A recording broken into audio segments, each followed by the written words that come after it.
Hey guys, it's Mr. Morrow with a special edition of Morrow Teaches Online. This should be a quick video because all we're doing is going over the homework. So here we go. So for 1A, first thing you had to do was plot the points. Pretty easy. Then draw a best fit line. Not so bad. Remember, there should be an arrow going in that direction. And then all you have to do is just type this into L1, type that into L2.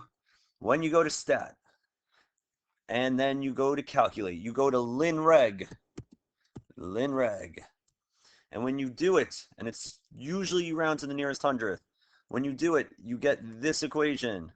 Now, what we didn't write down was what the correlation coefficient was. So when I typed it in my calculator, I got one of the strongest correlations I've ever seen. R is 0.9991. Yeah, that is one of the strongest it will ever be. So it's a strong positive correlation. Also, if you look at the graph, they're all touching the line, so it has to be strong. So yeah, you could have just looked visually, but I always like to type in the numbers. And then it says predict the hourly wage for 2005. So we had to read the question to know that it was in, where did we see? So if you look at the graph, it says years since 1995. So if it's 2005, that's 10 years later. So all you had to do was take your equation, plug in 10, and when you do that, it's 15.99. So there's your hourly wage. The next one. Again, when you see a table, here's your L1, here's your L2.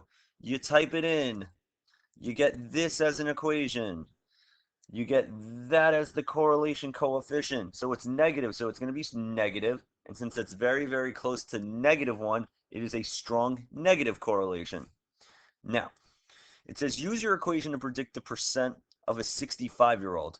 Is that an example of interpolation or extrapolation? 65 is something is in between the data range because it would be right there on the table. So that's interpolation because it's inside the range of 30 to 80. So you type in 65 into your equation. When you type it, you get 465.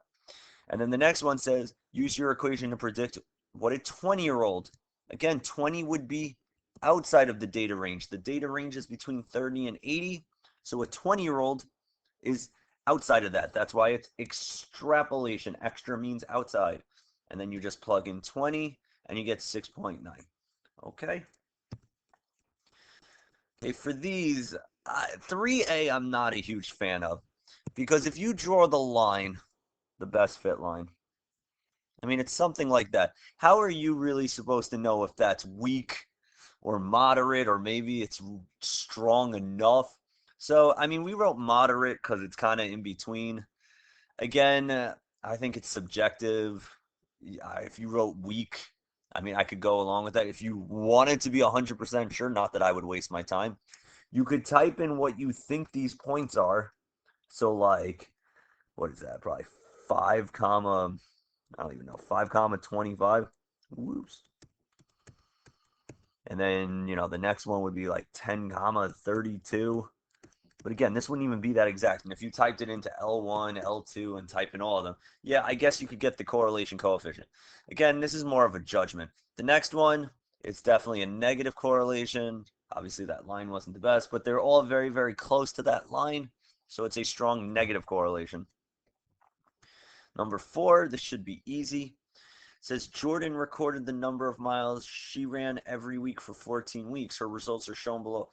Find the 5-number summary, meaning median, first quartile, third quartile, minimum, and maximum. So again, all you have to do is type this into L1.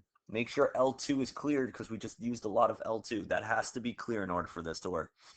So L1, then you go to 1 var stats on your calculator, and then you scroll all the way to the bottom, and you get median, first quartile, third quartile, minimum, maximum.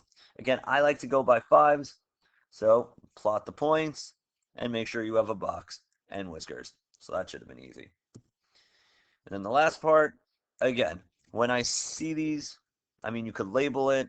I think it's pretty straightforward. What is the median of Holly's class? So that would be the line in the middle of the box. So it's right there. So that's 30. So that one was easy. What about Ansari's class? Again, the line in the middle, and there it is. It's 40. So those were easy. What is the outlier of Holly's class? Which number was nowhere near? So the stars represent outliers. So the outlier was 85 for Holly's class, and Sari's was a 0. And what percent of students spent more than 30 minutes on homework?